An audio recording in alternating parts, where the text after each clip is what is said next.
I hit the go live. We'll be live any moment now. Hey, what's up, folks? We are live. Check it out. Today we have a very special guest on, U.S. presidential candidate. I'm actually let him introduce himself. Go ahead. Hi, my name is Blake Huber, and I'm running for president on the Approval Voting Party. But I'm going to tell you something that you'll probably never hear from another presidential candidate. Please don't vote for me. We'll talk more about that later. Okay. So the thing is that as I actually we did actually address that slightly during the presidential candidate debate number 3, I believe, and you guys could check that out. But we're going to get more in depth with the candidate today. The first half of the interview is to really learn about the candidate himself, and the second half of the interview is to really cover more of his policies. So the first thing that we're going to start off with is, everybody starts their activism journey, their political journey from someplace, right? What's the first thing that really kind of got you involved with politics or activism in general? So, back in high school in American government class, I used to argue different principles concerning elections and concerning how we fund different things. And my government teacher, told me I was nuts. So, okay, fine, I'm nuts. So I just went off to the side and I started to volunteer for campaigns, helping people get elected. I lived in Kansas for 30 years of my life, and that's during the time period that I was starting to get involved in elections. The gentleman was running for governor, so I was helping him with yard signs. Had somebody say to me, "How much is he paying for votes this year?" So I kind of took offense at that. I'm 17, 18 years old, and but I didn't address it. And later, I thought I should have said, "How much is your vote worth?" So that's my genesis with politics. Let's go from there. Okay, interesting. So the thing is that you had different just to clear that up just a little bit, you had different ideas for how to fix the government. You said like the funding was being wasted, stuff like that. Just so you know, I recently had a actually portrayal that showed that I believe it was a city council seat that they actually paid $250 per voter per vote. That was that's how much they spent. Yeah, there's some weird things going on. But so you've spent some time actually. You said as a youth. Obviously you're older now. But A when you day or first two. start, when you first talk about policy, was the policy just like in general, right? Because you said it was in a government class, or maybe you took the Right. class for a certain reason. Was it an elective class? Was there certain? Was it just democracy in general? Was it the American way? What particular idea of, or was it just all the ideas at once? Was there any So particular focus? one of the ideas I pitched to my government teacher was, why don't we voluntarily donate money to build bombers? Okay. And he said To that would build never what? work. That's crazy. To Voluntarily donate money to build bombers rather than tax people for war. I'm okay, anti-war, very yeah, anti-war. My father's 30 years military. My brother was 20 years military. I was in the reserve for 9 years. I believe in a strong defense, but the right, key word there is defense, and we're using it as offense. So I'm yeah. anti-war. That makes So sense, yeah, I because dropping the bombs would be, I think that would be very hard to fund. So I think it would be hard to collect donations to drop bombs in people's cities. Exactly. So if Interesting. we're funding bombers through voluntary donations and we see a need like World War II, like a Hitler that's attacking our allies or whatever, then people will absolutely want to fund that bomber. But in peacetime, what do we need bombers for? We're not going to protect the U.S. by building bombers. That's just an example of one thing, but that gives kind of the gist of what I'm talking about. And what year was that? 60s, 70s? 67, 68, yes. So it was all the I'm rage at that old. time. That was a popular issue at that time. No, no, that was Oh yeah. not the rage. We were not a peacenik country. Vietnam was going on. My father and brother were both in Vietnam.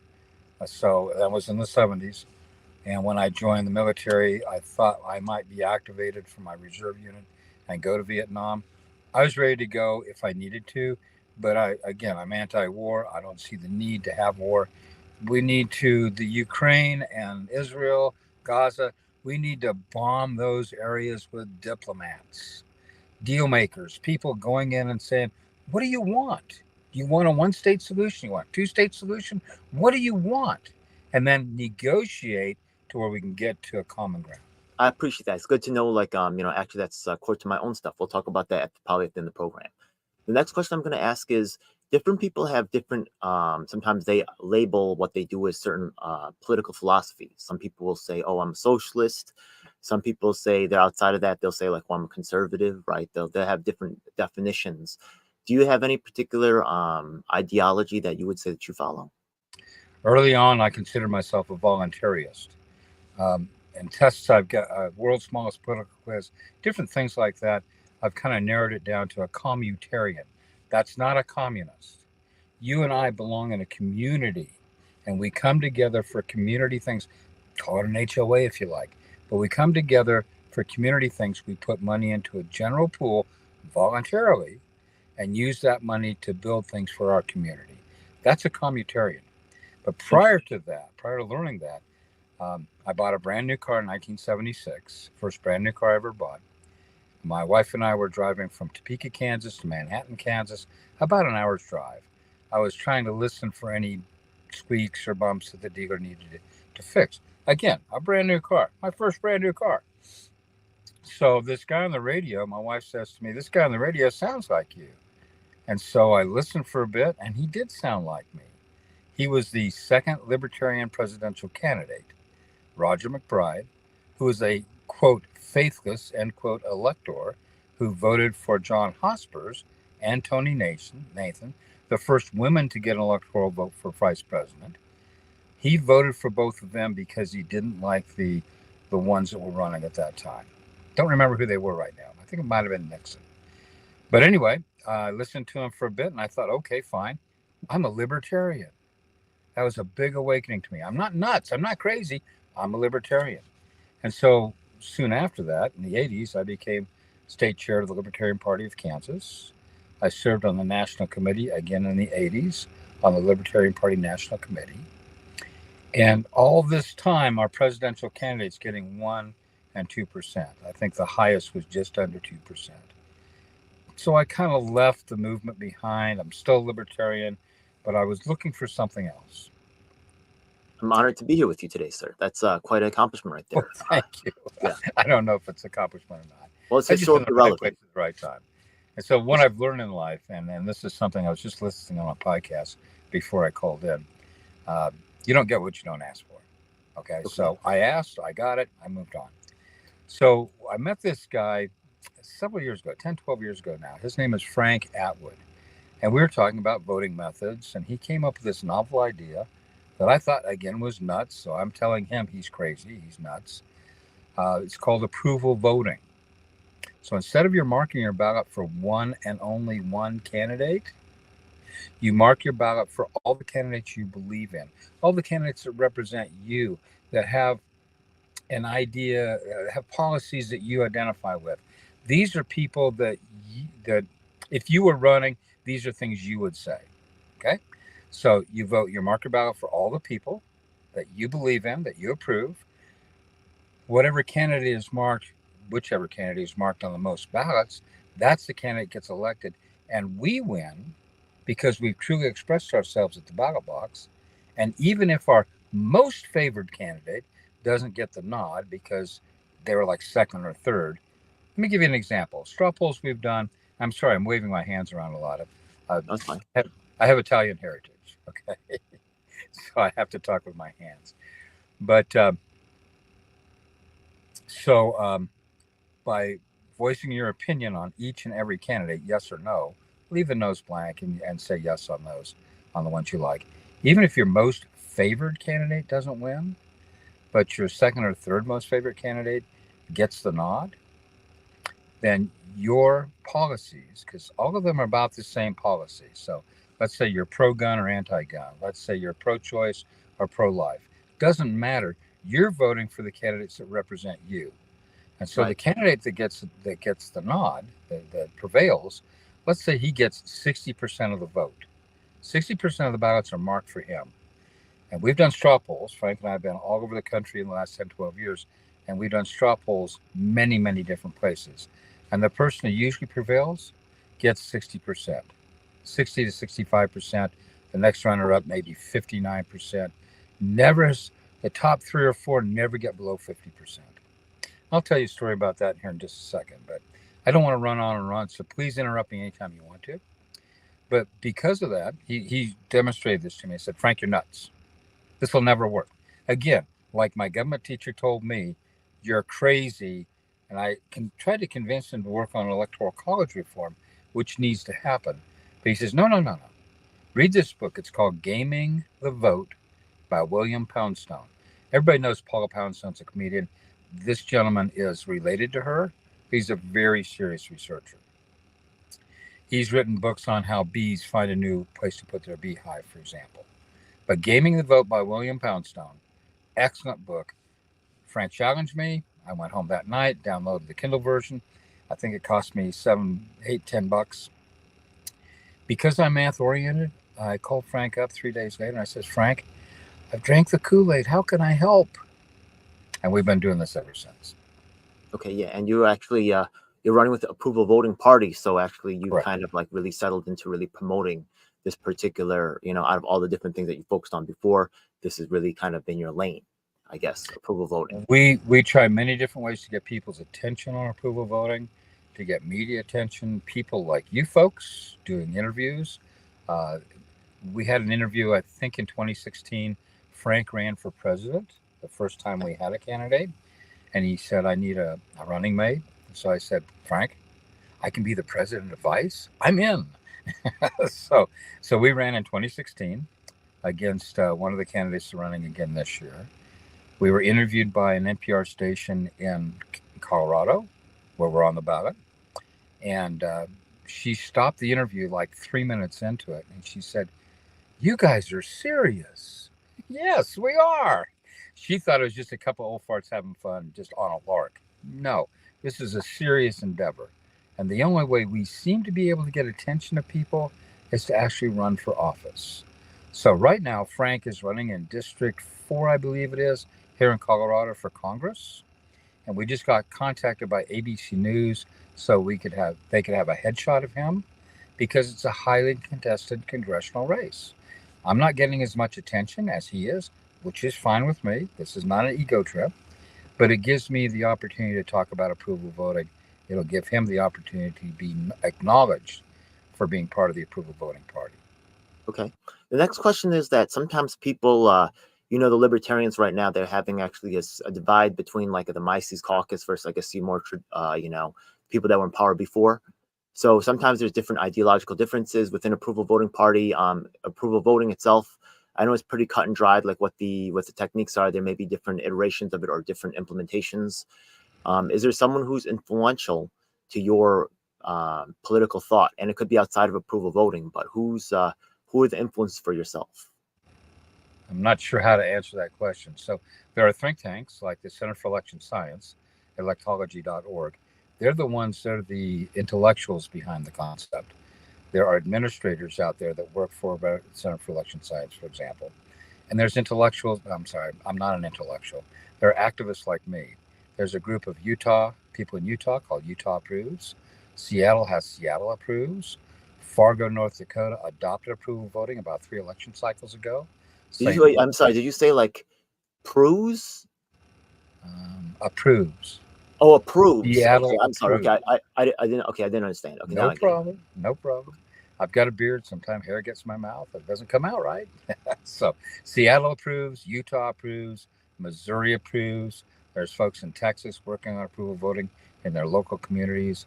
Fargo, North Dakota adopted approval voting 3 election cycles ago. St. Louis adopted it 2 election cycles ago. They're electing their mayor using approval voting. Okay, very interesting. It's good to know that's actually being implemented in places. That's provides some real-time data, so that's great. Let's we're getting towards the end of asking you about the about yourself. The next question is going to be: there's a lot of people who run as candidates for different, like before you said, like some people thought it was a joke or they thought it was just having a good time. A lot of people run for a lot of different reasons. Some people are run on single issues to try to promote them, like yourself or like Alan Kalinj. Some people just have like an overall vision. What's your so to kind of differentiate the candidates from each other and the activists and stuff, what I ask is, what are you most proud of accomplishing? What have you Oh, that's a great question. So let me back up for just a second and answer a previous. You didn't ask it as a question, but you mentioned it. You talk about schisms in different political parties. The Right. Green Party, for example, has a schism in it. They finally had their convention online this year. There's a big big push and pull about who should lead the party and what steps you have to go through to become a candidate. In the approval voting party, we don't have those issues. We invite everybody. My running mate describes herself as a queer progressive. She has very progressive ideas. We sometimes will disagree on the impact or the outcome of what she believes in. It's kind of a bit different from libertarianism, but that's okay because we're both coming together on one issue, and that's the issue of how we elect people, how we actually cast our votes. I like to say we need to take back the ballot box, but I don't want to dip too much into your time, and I want to respond to your questions. So you just asked me, what was the question again? I'm sorry, I forgot. The thing is that there's different people who come to this with different, everybody has ideas, but, some people have accomplished things and some people, haven't. So, I did want to before answer people, that. Yes. right, what are you most proud of accomplishing? And it could be a couple of things. It doesn't have to be just one. But hopefully, some people say my kids, I asked them to really keep it something that's more related towards leadership, politics, Absolutely. running, Absolutely. right? So, and I did want to answer that as well. So in 2016, Frank and I ran as president and vice president. We didn't expect anything from it. We got a handful of votes in Colorado. We didn't expect to ever get elected. In fact, we don't. At that point, we don't want to be elected. Now, I have this. I'm going off track here, and I'll get back to it and tell you about another story here in just a minute. But accomplishments that we've had, because I ran for Secretary of State to qualify us under minor party rules in Colorado. I ran for Secretary of State. One of the things we had to do is get on the ballot. So we had to get so many signatures to get on the ballot. Once on the ballot, we had to get so many people involved in the party, registered in the approval voting party. And that gave us party access to the ballot through assemblies and conventions. In that first election in 2016, we gained, because we were on the ballot, because Alan, I'll mention his name, he actually researched what approval voting party was about. He called us and said, how do I get involved? So we picked up volunteers in that first campaign. In the second campaign, I got almost 14,000 votes, which is nothing to sneer at. It's less than 1%, but still, 14,000 people thought I would make a good Secretary of State. And I was honored by that. And within that, we started gaining registrations. And we had over 1,000 registrations within a year. We're now at about 4,000 people in the state of Colorado who identify the approval voting party as their political party of choice. Interesting. That's quite an accomplishment. Yeah, congratulations. All right. Fastest growing party in Colorado. They've changed the rules. New parties.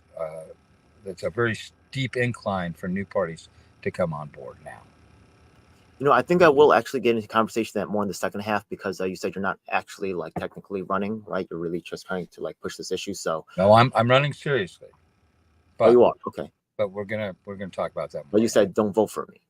Correct. Okay. All right. So get into that now? I'm happy to. Yeah. Why don't you just explain that right quick? Because you're running seriously, but you're not asking for votes. Right.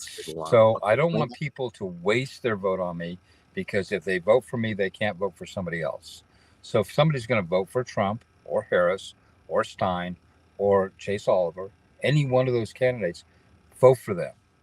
Don't waste your vote on me. What I do want you to do, and on your screen right now, you'll see approvalvotingparty.com/donate. Make a token donation to our party, a $1 token donation. And as we count the unique number of people who have actually casted their support for me through a $1 donation, and this is a serious campaign, who've cast their vote for me through a token donation, that will represent how many votes I could have gotten if we had approval voting. Does that make sense? It does. It does. Okay. Just so you know, I'm going to take a little bit of my own, just for a second, just so you know, you can see that I'm actually was a, you see this bumper sticker that says Libertarian right here? Yeah. Okay. Also, the 7 is green. I joined the Greens in the 90s. And the fact of the matter is that, just so you know, Chase Oliver and Jill Stein, they've actually, unfortunately, represent an aristocracy that works with the media to make sure that only certain people's issues are covered. As a war victim, I am pushed out of the way. this really drives my activism really 100%. And I'm Good. really eager for people to like yourself, right? Smaller candidates like yourself versus the pre-packaged, right? Choices that are given to us. I think at our last debate, we had all the president candidates come out and support an indigenous man named, Josh Haley. A lot of times they find a black validator. They find someone black, right, and say that we're not racist. But meanwhile, all the rest of the minorities, they're crushing us under their heel, and they're stealing from us and they're robbing from us. I have worked with people in Colorado, including what's her name, Pink Flame of Liberty, Karen Ann Harlos. Yes. Also Forrest Mommy, things like that. And to tell you the truth, a lot of them turned their backs on us and stabbed us in the back, so they could run with the money and they could run with the people that are getting the coverage, right? Because once again, Chase Oliver is getting the coverage because he's got money, he's got access. Jill Stein's in the top 5% of the 1%. Okay, people in the Green Party are crying out for justice. People think it's throwing away the vote, so they're voting for Jill Stein. You're throwing your vote away voting for Jill Stein, and I have broken bones in my face trying to fight these issues. Yeah, and I've also done work with Serpico, right? Yeah, trying to address police corruption. All my work is being suppressed right now by the supposed heroes. So you think it's throwing away the vote by voting for you? Oh, hell no. There's people out there that are crying for a chance to be heard. And thank you for being on this program today versus Jill Stein and her whole entire media blackball apparatus that is working to cut me out, and that I'm literally begging on the fucking train, begging for fucking change right here, starving, scrapping it out here. I am a victim of these people. I am a victim of them. So I swear to God, I hope that people vote for the people that work with you, people that have time to speak to you. If Jill Stein doesn't have time to speak to you, I'm telling you right now, she's trash and garbage. That's my own personal little take on that. So you think about it how you want. I totally get what you're saying. I totally agree with you. But the problem is not that they're not engaging us, is they're not listening. There's a concept called Duverger's law. This French mathematician back in the 1950s came up with this law that if you have a single vote, one single precious vote, you'll always have two dominant parties. And then all the other parties, all the alternative parties, and I prefer alternative to third parties or minor parties, because I don't want to diminish anybody's attitude or their efforts to make change in the political scene. But these alternative parties are then being diminished because you only have one single precious vote. So the Libertarian Party, the Green Party, the Constitutional Party, you name it, if they're an alternative party, they're not going to succeed getting elected because of the way the system's set up. Now, the system can be considered racist, but I would consider it systemically racist because people don't get this is what's happening. Now, back in the 1800s, how do we vote? We took our own ballots to the ballot box, to the voting place. It may be a ballot that was created by a political party, but we supplied the ballots. When the Australian ballot came into effect in the late 1800s, early 1900s, then they created voting machines to help count the ballots quicker, that sort of thing, and you were limited to a single vote. One of my friends has a theory that the voting machines could not be changed, and when women got to vote, we doubled the voting public overnight, and then they weren't able to count the votes quick enough, so they went to machines. But again, we're simply limited to expressing ourselves, everything we feel about what's happening in this country with one single precious vote. I'm sorry, that's absurd. I talk to libertarians. No, we have other issues that are more important. I talk to Greens. We have other issues that are more important. No. Issue number one is, how is your vote going to be counted? I hate to bring it up, and this doesn't apply to our current system, except perhaps without meaning to. Stalin said, I don't care who votes. I care who counts the votes. There's some truth in that. Just so you know, I'm gonna actually, sorry, actually, this is the first time that I've actually brought my issue before talking about my partner's issues. Thank you for doing that. No, I'm sorry. Yeah, I'm just really, I'm really, honestly, I'm about to be evicted from this space right here. I'm about to be homeless on the streets because of the blackballing that Jill Stein and Chase Oliver and the rest of the media entourage is enacting upon me. right? Yeah, and I'm not the only victim here. You saw the longest wrongfully incarcerated man in New York State history, Otis Johnson, with me in front of Kamala Harris's office.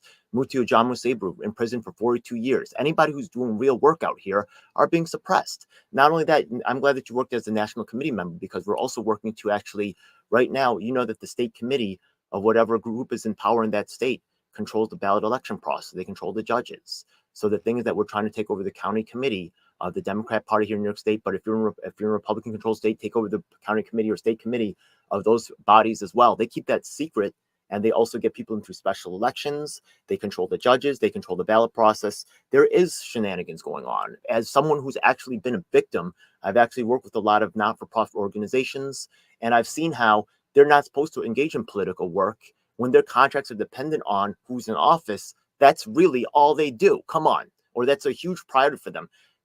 There's the law on the book, and then there's the law in real life, and it's two completely separate things. So to hear, like, the focus on certain things, there's certain and we'll come back to that later, but I just want to come back to it's just really the disconnect. There's a huge disconnect between the things that you're talking about and the things that I'm working on, but I'm not mad at that. We got to find a way to work together, and thank you for having time to listen to me today versus Absolutely. others who do Absolutely. not. So let me ask about the questions of my allies first. Once again, because minorities cannot win without coalition. So the first question that I'm going to ask is about the Assange movement I've done a lot of work for, and I've actually I would recommend a video on my channel called "See How Jimmy Dore, is actually crushing activists." There was a guy named Dak Rouleau who asked every single president candidate in the 2016 election cycle if they would support the freedom of Assange. And for that, the people who are supposedly supporting Assange actually work together to actually ban this guy and eliminate this guy from the movement. Anybody who actually gets too much done on this particular topic, and remember I said I've spoken to over 100 candidates, each one I've asked them if they would support Assange, and I've been actually blackballed from the movement as well. Now he's free, right? But we have the questions of journalism, free press, things like that. We have Snowden, right? Some people have brought it up, but what's your thoughts on the Assange thing? He wasn't technically exonerated. He's still, right, he pled guilty and then he was released on time served. What's your thoughts on the Assange thing? I'm not sure we have enough time. Okay, So, are you support? from my ex-military background, I have problems with what he released and the people he put in danger. It's fair. The fact that he did it, I totally support. So it's conflicting in a way. I do have a problem with what names she released and put people in danger. I don't think that's the issue, though. I think they're trying to use that as an issue to silence dissent. And we need people who stand up and say, hey, let me tell you a story. Back in the day, and this is not patting myself on the back, but this is something that was told to me. I had an author working in a minimum wage job. He was between books and he was just doing some research, that sort of thing. But he wanted to have enough money to just pay the bills and have food on the table. So one day he pulls me aside and says, Blake, I got to tell you this. This is a story. These people they've got their machetes out, they're making their way through the jungle. They're cutting through, hitting everything in sight and making a good path through the jungle. Somebody climbs up a palm tree and yells down to the people on the ground, we're going the wrong way. The people on the ground yell back up to him and says, shut up, we're making good progress. And his analysis of that story is the people on the ground are the managers. The people up in the tree are the leaders. And then he said, Blake, you're a leader. So I thanked him very much for that. I'm honored by that. But think about that in your own life. Are you a follower or are you a leader? Now, in order to be an effective leader, you have to follow to make sure that you understand why people are leading you the direction they're going. But then you have to climb that tree and you have to decide, are we going the right way? So from my point of view, we're going the wrong way. We're going the wrong way on financing government interaction in other countries, other states, CIA, military involvement, trying to decide who should be the winners and losers in business and in war. We're going the wrong way. With voting, we're going the wrong way. Let's change that. Okay. The next question will be for my partners from the Yang Gang. Unfortunately, a lot of them have abandoned me, but it is what it is. It's, a lot of them follow the power and the money. But the thing is that, how do you feel about UBI? I have problems with it. I'm not for it. Back in the 80s, 90s, I think Milton Friedman came up with the concept of UBI, and I was enamored with it. But how do we pay for it? We're going to pay for it by the initiation of force. You and your friends and me and others are going to pay for UBI. I'm on Social Security, so you're paying into my Social Security. I paid into it over the years, but that helped retirees prior to me. Now you're paying into Social Security, and you're helping finance my lifestyle. So, is that a form of UBI? When you think about UBI and exactly how it works, the what they call it, the easing, the back during COVID, quantitative easing.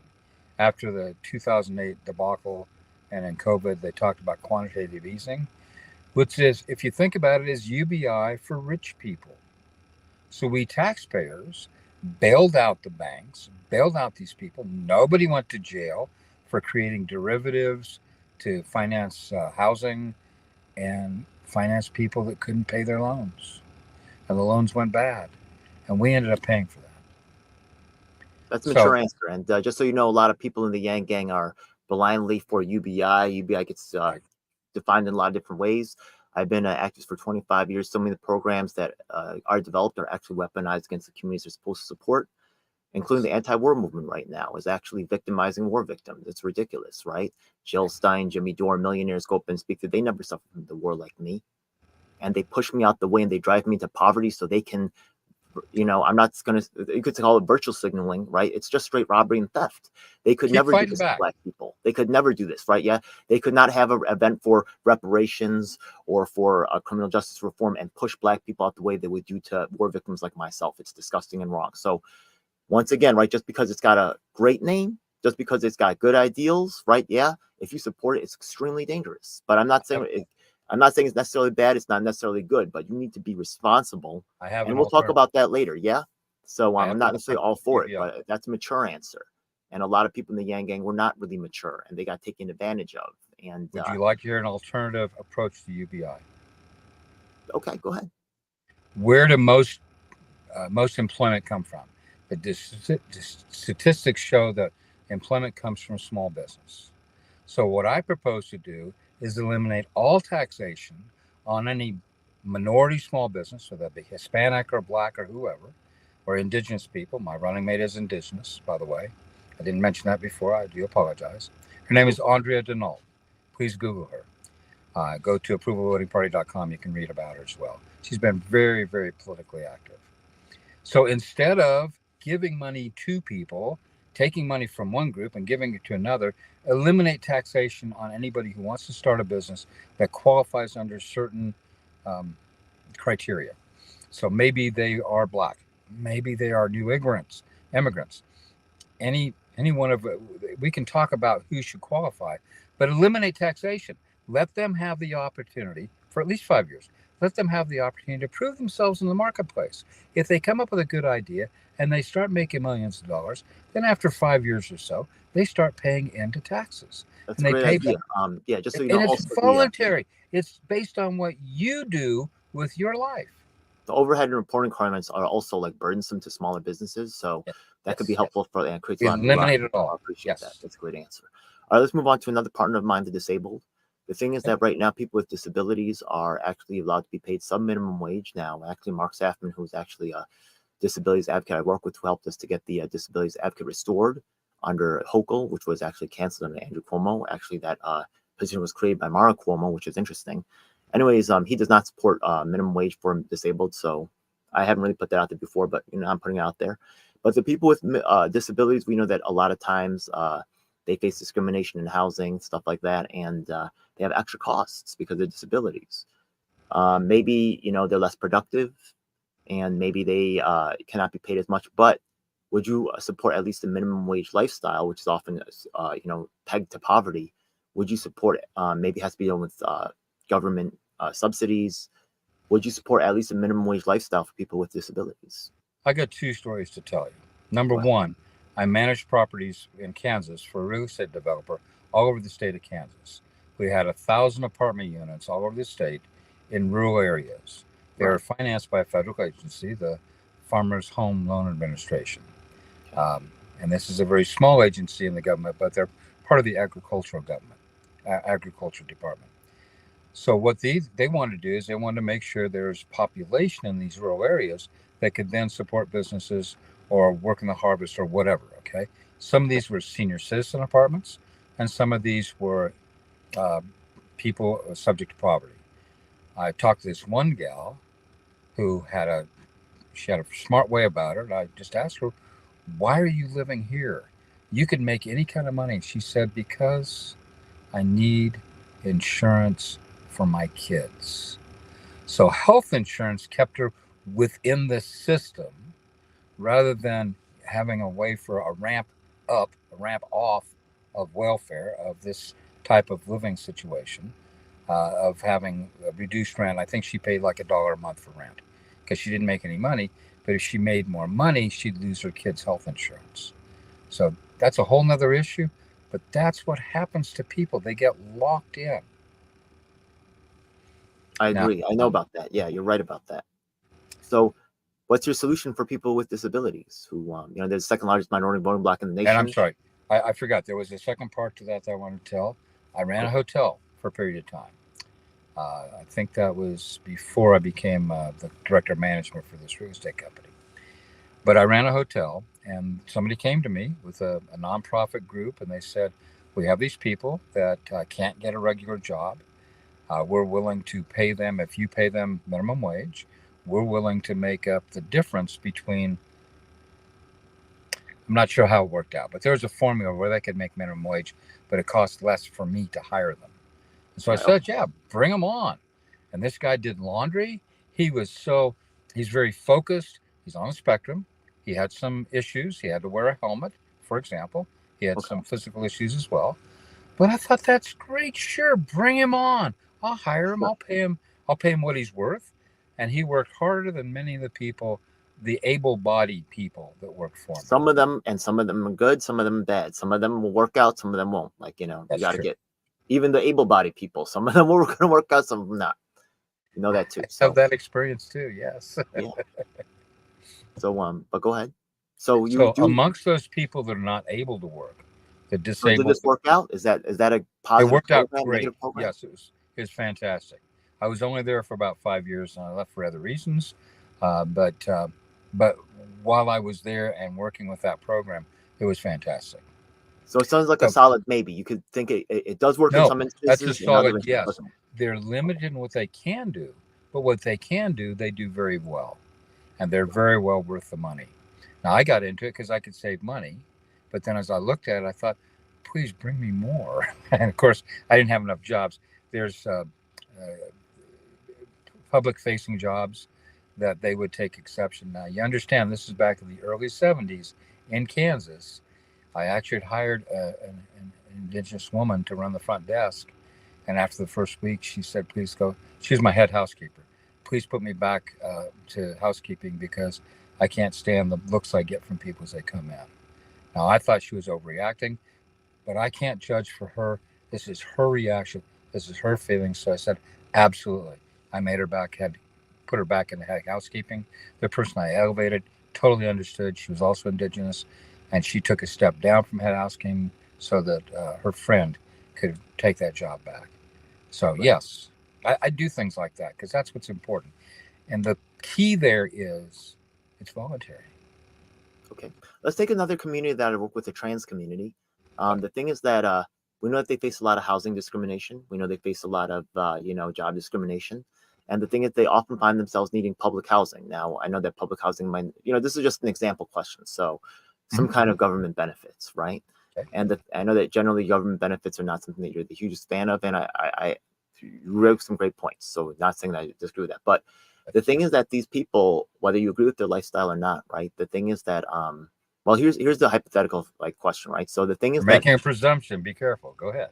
we see 10% of the people applying for public housing are trans. And then we Okay. do a little study inside the system and we see that only 1% of the people who are actually in public housing are trans. So we say, what's going on? There's some kind of disparity here.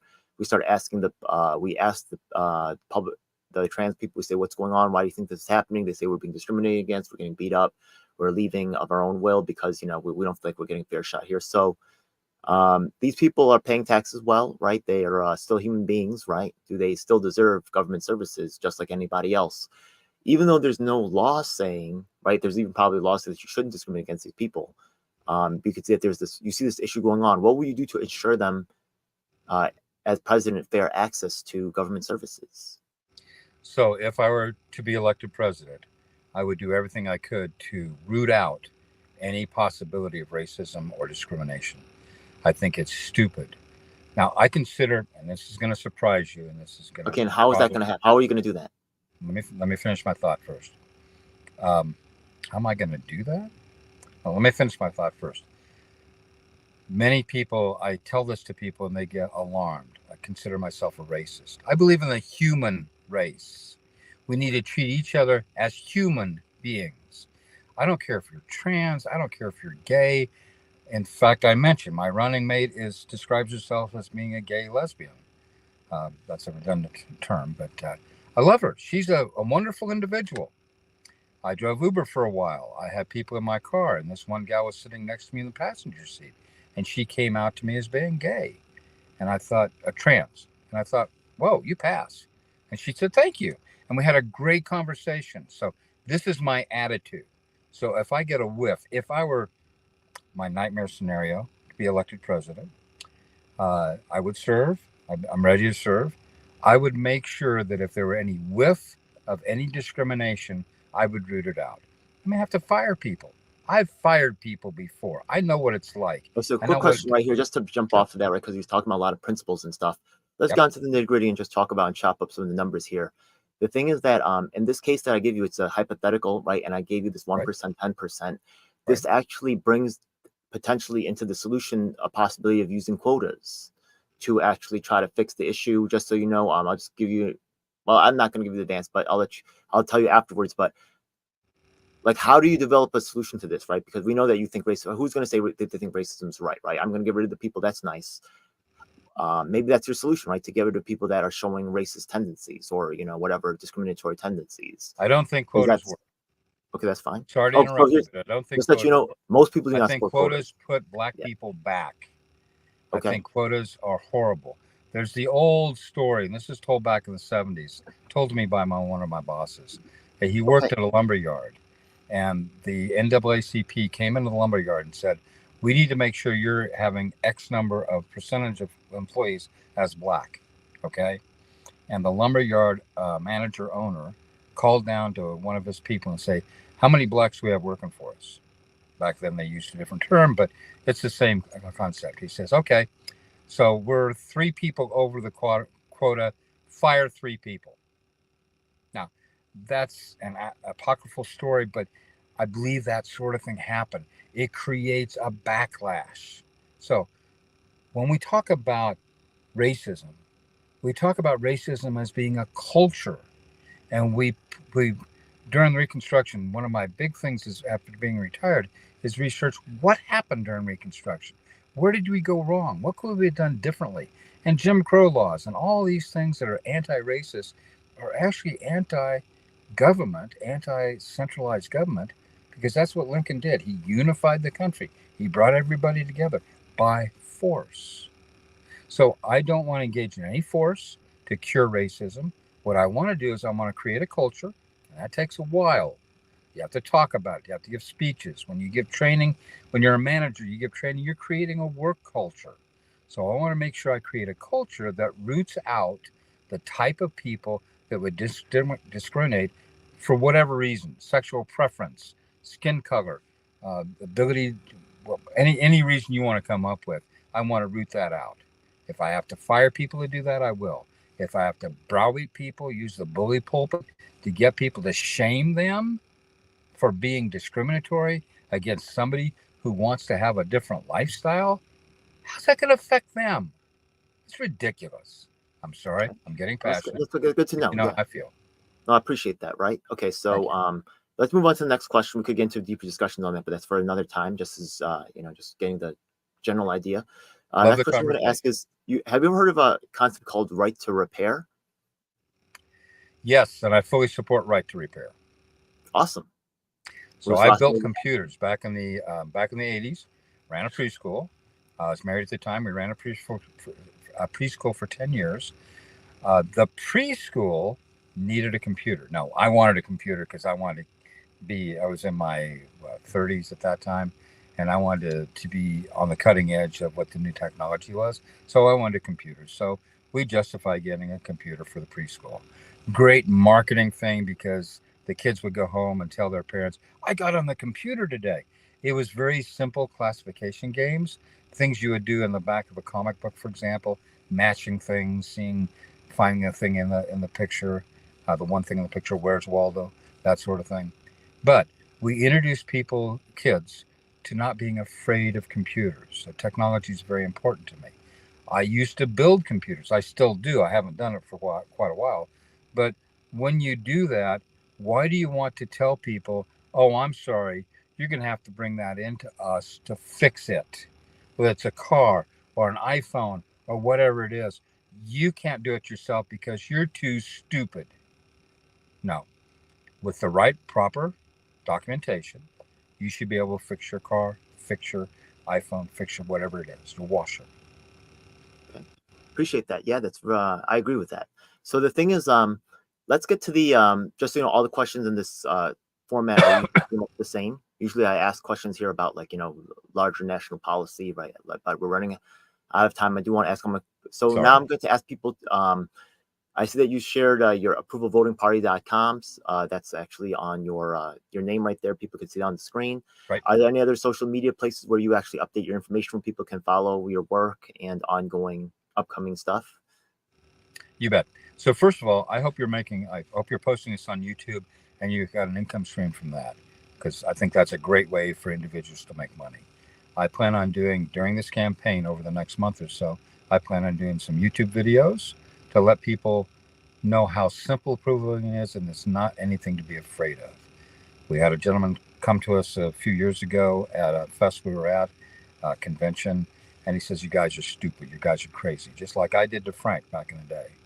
The next year he came back and says, "You guys are stupid. You guys are stuck crazy," but so am I.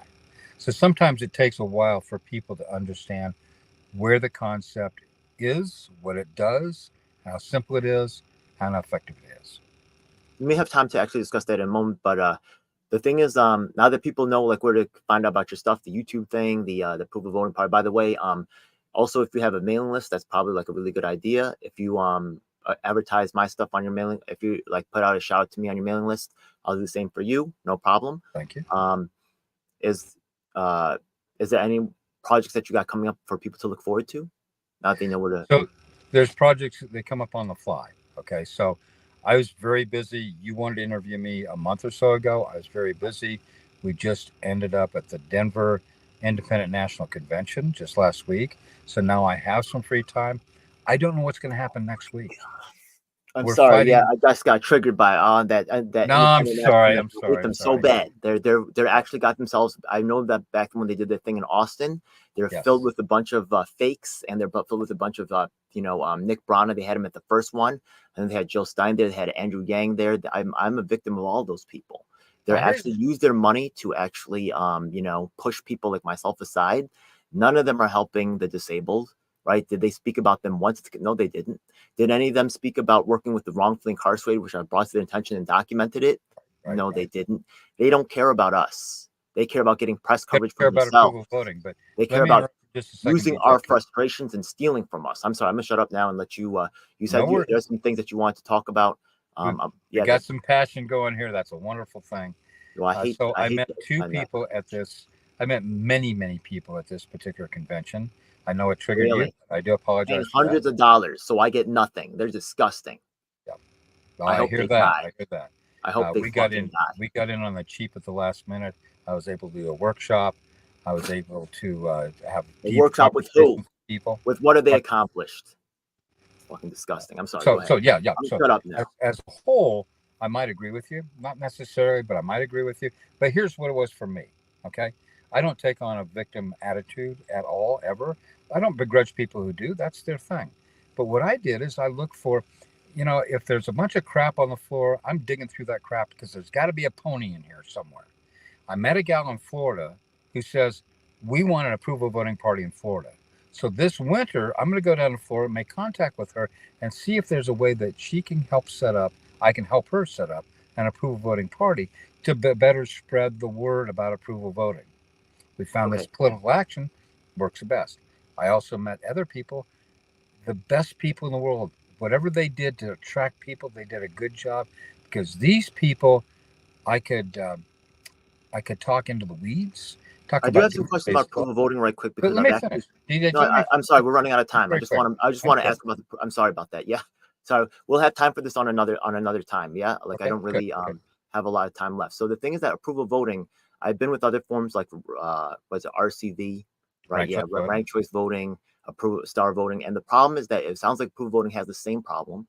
A lot of the candidates are going to want to appeal to the masses, and they're not going to really want to take strong positions on issues. So my community is going to still be left behind, because they're going to appeal, right? They don't want to actually endanger themselves by pissing off the other people's, wrong. Okay, so totally wrong. Approval voting is totally different. Each candidate gets a true level of support. So you have a disability candidate that wants to talk about disability issues. They're going to get their true level of support. Now, let's say the person that prevails, the person gets elected, has pandered to the most voters. Ronald Reagan pandered to a lot of people. He got elected. He was very, very popular. He won in a landslide. Other presidents in my lifetime have done that. But it doesn't matter who gets elected. We're going to have the same issues all over again. What matters is the downslate, the people who also ran. Let me give you an example. In one, I don't go into the details because I want to save time, but in one poll we gave, one guy was not marked. We can only vote for one. Okay, one and only one. Two people prevailed. Everybody else got 0 votes. On the you can vote for all but one, or you can vote for all that you like, all that you approve. This particular candidate was marked on 50% of the ballots. The same two were in the top 2. The 3rd, 4th, and 5th were also above 50% of the ballots marked for them. But the guy that was 50%, when I asked one of the attendees there, he says, well, I know what his problem is. He talks too fast. So that's good feedback to him. It wasn't his issues. His issues resonated. It's the way he presented them. So if you have a disability advocate who's, let's say, way off the progressive left lane, okay? And nobody's going to vote for him, but they'll give him some support because they like what he has to say. Eventually, that will bubble up. You can't pull the Overton window down if you're inside the Overton window. You have to be outside the window, pulling it down. And approval voting actually gives that kind of recognition. You can vote for the person who looks like you. You can vote for the person that agrees with you. That's approval voting. No elimination. It's inclusive, not exclusive. We're not a country club. One thing that I really liked about approval voting that you said before is your work is you've actually got it implemented in some different states. Yes. I think that star voting has really implemented itself in one state. I forgot which one it was. Maybe star voting is working in Oregon. They have not got any initiatives passed to adopt them in any particular city. But again, in Fargo, North Dakota, and St. Louis, the minority group there in St. Louis were tired of having a white mayor, a white old fart like me being mayor. Okay, they now have a black woman as mayor because they have approval voting. It works. I don't know, man. A lot of times, so I'm going to give you a challenge. It's not really, because a lot of times they use black faces to replace other minorities. So people see through disabilities, people other minorities, they have a black face and they say, now we're diverse. But if you have as many votes as you want to, you can vote for all the candidates on the ballot. You're in control. It's like the free market. Do we want to limit to just McDonald's and Burger King and screw Raising Cane and screw all these other places? No, Taco Bell. We don't want to do that. We want to be able to go to the place we want to go to, and the free market. Approval voting simply brings the free market to electoral elections. So one last thing I'd like to mention to you, this is a challenge to you. In every day, in everything you do every day, where you have to decide on one prevailing issue, you have to come to one, whatever it is. Use approval voting. Make up your ballot, have everybody else mark that ballot for all the different options. whichever option you agree on most, because you want to do things together. That's the option you decide on. So do that. Try to think of when to meet, where to eat, what movie to see, use approval voting, and I encourage you to do so, and everybody watching this video to do so, to use approval voting. Prove it for yourself. Where are the problems? Reach out to me, Blake, at approvalvotingparty.com if you have any issues, and then we can go back through it and decide what was the issue and how can we fix it. I like it a lot, man. Just so you know, we actually tried approval voting in a group called the People's Party. Nice. Even though, and honestly, even though on the ground we're doing a lot of work, 7 separate generations of leadership were actually, they stole all the money. We were actually pushed aside many times. And Nick Brana, the leader of that horrible organization which stole all the money, he's the one who got invited to speak at the Independent National Convention. So, even though 7 generations of people cried out for help and, about abuse, and he was even sexually abusing members. And the fact of the matter is that, but because he's connected to the media celebrities, he's the one who got to speak to the Independent National Convention. It's disgusting and wrong. It is what it is. But, approval voting is something that's pretty cool. We might even be able to schedule a discussion with yourself, myself, and Sarah from Equal Voting, which is actually love that. Love it. Sarah's a good friend. Yes. Yeah, maybe we could have more of a in-depth conversation on this. But I just wanted to have this short interview just to let my audience really get to meet you and learn a little bit more about your policies and who you are as a candidate and what policies you support. So thanks again. We'll be more in contact soon. Just want to knock this out. God bless. Thank you so much. Thank you, DJ. Thank you. Remember one thing before you cut off. Remember one thing. Colonel Sanders was a failure all his life until he got to my age, and then he became a success. And if he were still alive today, he would be multi-rich. So don't give up. Fight the good fight. I'm still alive. Yes. All right, man. Living the best day of my life every day. Still alive. God bless. Thank you. I'll talk to you soon. Thank you so much for coming. All right, I'm hit end stream. I'm going to my next interview.